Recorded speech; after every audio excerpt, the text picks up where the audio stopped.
I don't know how it was for you, but when I was a child, a preteen, the thing that I craved the most was power. Not the power to crush my enemies, but the freedom to choose when to go to bed, what to wear, what to eat. I wanted that freedom. I wanted to have the power to make decisions for myself. And then as I became a teenager, suddenly I was given that power. Now all of a sudden a friend of mine could be bullied and I was presented with the choice. What do I do? Do I help him and risk being bullied myself? Or do I pretend I'm not seeing anything? All of a sudden I could make decisions, and those decisions had consequences. And that implied that I stepped into a world that was far more complex and far more complicated and scary than anything I had expected. At that age, we test each other all the time, constantly, especially boys. They are constantly trying to decide where they're standing in the hierarchy, how much they can get away with. They're pushing each other emotionally all the time. It's stressful. It was terrifying to me. That was the time when my body decided, well, this would be a very good time to drug him. And so an immense amount of testosterone flooded my system. And as millions of bodybuilders around the world can testify, testosterone is a pretty powerful drug. It does a lot of things to you, not just to your body, but to your psyche. Like all of a sudden, your impulses that you're not used to. There's a level of aggression, there's a level of sexuality that you're not comfortable with, you're not prepared to deal with. All of a sudden, you're on a bus and you have a boner, and you don't even know why. And you're terrified, you're scared. And you don't have anybody to talk to about this. For sure, I didn't have anybody to talk to about this. I couldn't talk about this with my parents because my parents still came from that generation that was not particularly comfortable talking about this kind of stuff. I couldn't turn on the internet because there was no internet to find out about puberty and testosterone and realize, oh, this is normal, this is happening to everybody. And I couldn't talk to my peers. First of all, because there weren't many peers to begin with. And second of all, because I was incredibly ashamed. Because I didn't know if that was happening only with me. I was constantly questioning myself, asking myself what kind of person I am. Is this normal feeling this way? These thoughts that I have, these things that I do, are they normal? And then one day, I pick up a book, The Lord of the Rings. The three novels combined, of course. And I met this guy, Frodo. A regular guy. Small, not particularly smart, not particularly strong, kind of unconcerned with the world at large, just living his life, with all of his peers, which are all like him, very simple people, regular people, childlike creatures. But then, out of chance, not because he's the chosen one, not because he has any particularly quality that makes him special in any possible way, because he isn't special, he receives a ring, the Ring of Power, this artifact that gives the carrier of the ring an incredible power, even if it's not precisely clear what kind of power, but also corrupts him. He fills the carrier of the ring with all sorts of terrible, horrible feelings and thoughts. Thoughts and feelings that Frodo is not in any possible way prepared to deal with. And even worse, it's like the moment he receives this ring, these faceless, dark creatures start hunting him down. And they are coming. They are coming for him no matter what he does.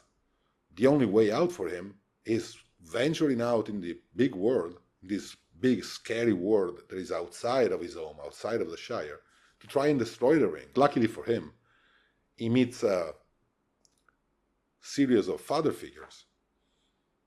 Giants, literally.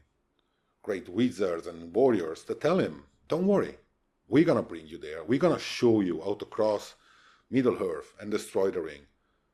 And I don't know if you went through something similar, but I clearly remember the feeling that I had as a kid reading The Lord of the Rings every time Gandalf was in the scene. I felt calm, relaxed. I was like, oh, everything is gonna be okay because Gandalf knows what to do. Gandalf is strong. He has full control of the situation. An adult is in the room. So nothing bad is gonna happen to Frodo. Problem being that shortly after, Frodo loses all of these father figures. They all go away because none of them is immune to the corruptive power of the ring. The same dark thoughts that are torturing Frodo torture all of them. And so Frodo finds himself alone. Only not completely. Because with him there's Sam, which is kind of a perfect representation of what Frodo is leaving behind. Sam is like a physical representation of the Shire. He's the quintessential hobbit. He's innocent. He's not maybe particularly smart. He's not particularly strong. But he's loyal. He's fundamentally good. But then there's also another character, which is Gollum. And Gollum is fundamentally evil. He wasn't. But he has been corrupted by the ring to the point in which what he used to be is not there anymore. He kind of represents what Frodo could become if he succumbed to the power of the ring. And so all of a sudden, this fight that is going on inside of Frodo, between his nature and his dark thoughts, is also being echoed by the fight between Sam and Gollum. And is also being echoed by the fight between men, dwarves, and elves, and Sauron and his armies. And I was hooked. I was paying attention because something magic has just happened, that this English professor had somehow reached through time and space to this young Italian boy and told him, oh, you don't have a vocabulary to talk about what's going on with you? You don't have anybody you can talk to about this? Let me give you a vocabulary. Let's play a game. Let's say that we don't talk about what's going on with you. We're going to talk about this fight between good and evil, between the Lord of Evil, Sauron, and the army of men. But in truth, I'm going to take all of these dark thoughts that you have inside of you, and I'm going to put them on the page so that you can watch them act. Suddenly, that book became the most important thing in my life.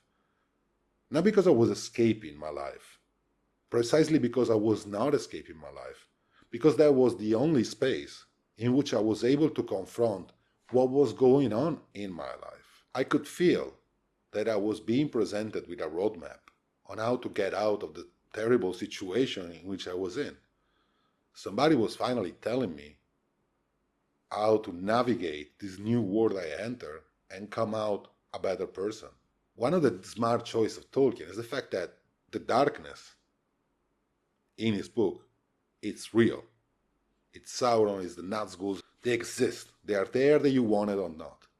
There is no equivalent for the light. There is no physical incarnation of the light. Good is something that you need to will into existence. And this is made clear by the fact that no character is immune to the power of the ring. Everybody can be corrupted. So darkness is all around us. And light is something that we make together. And it's not by chance that Sauron, the orcs, they're not well defined. Yeah, they're evil. That much we know for sure. But how? We don't know. What is the real power that the rings give to the carrier? It's kind of unclear. What does Sauron really want, apart from evil things? Kind of unclear as well. It's not by chance, because Tolkien defines good and evil through his human characters, because he's showing us examples of what it means to be a good person or to be a bad person, to be a good man or a bad man. Because some of the criticism is correct about Tolkien. Yeah, his book is a book for young boys. But what is Tolkien telling them? What kind of father figures is he showing them?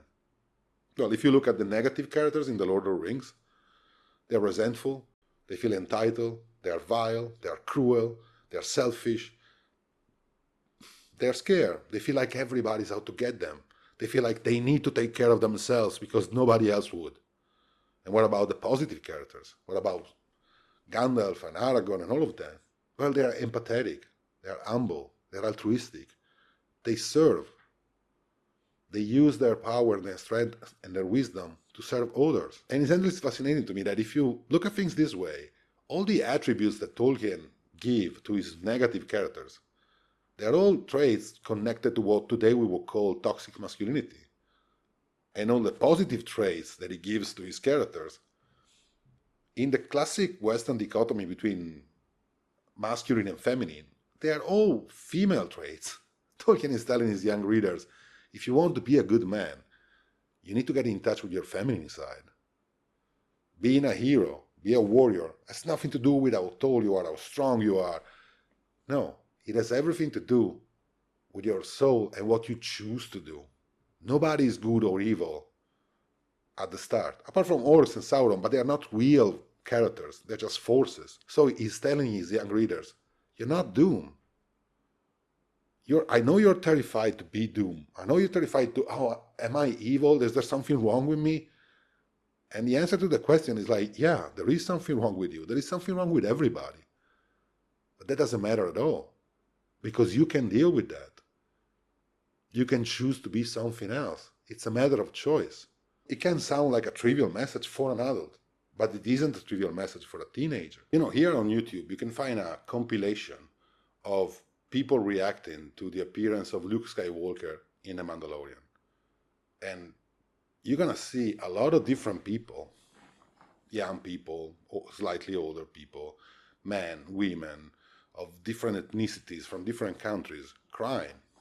When they see Luke Skywalker walking in, they start crying. And it's worth asking, why are they crying?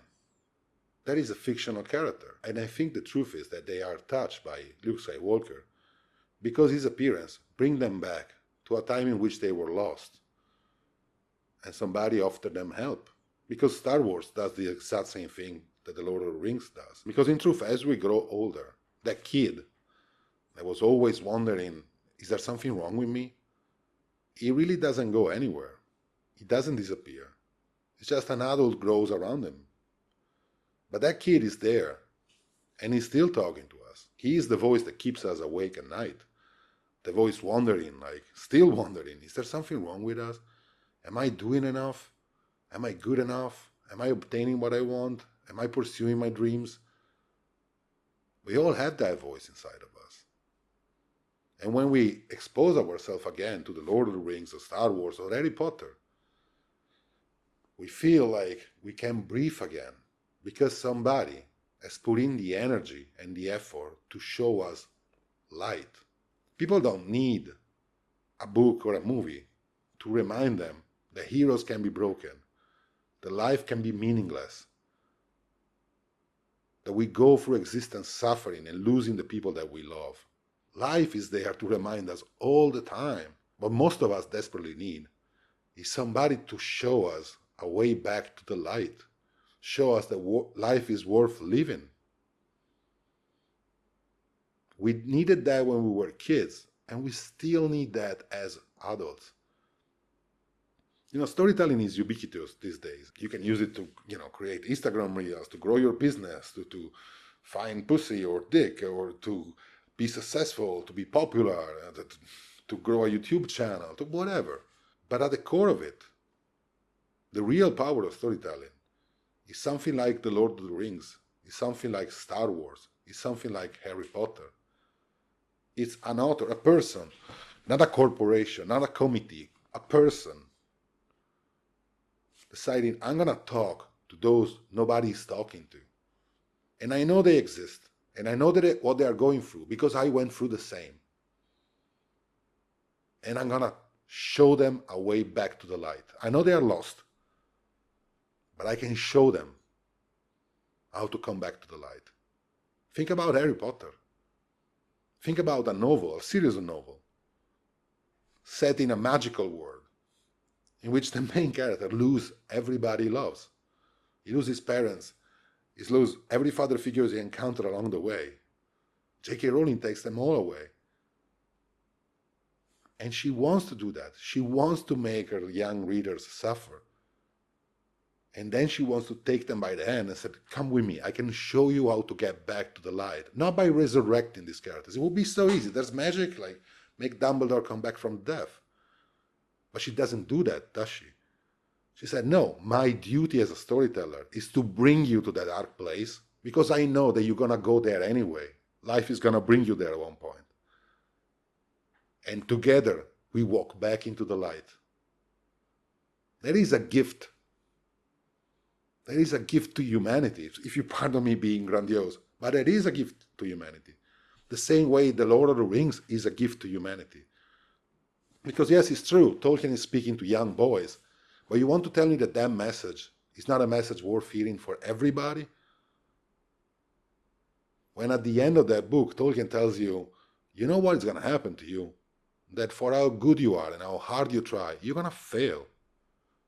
Just like Frodo fails. You're going to fall into the darkness. And that's going to be the moment in which the people around you are going to help you get back on your feet. Because if you look at the story that I've been telling you, I'm showing you all of these characters. They are from different races, ethnicities, cultures. They hate each other because they have so much history behind their back. But you know what's the one thing they all have in common? They all succumb to the power of the ring. They are all prone to the call of darkness. Deep inside, we all face the same things. So if you learn to be altruistic, to be humble, to connect, to live a life of service, you can create relationships. And those relationships, one day, they're going to save you from that darkness. If you live a life of resentment in which you hate people for what they have done to you, if you don't learn how to forgive, then you're going to be alone, terrified. And it's going to be you and this gigantic burning eye staring straight into your soul.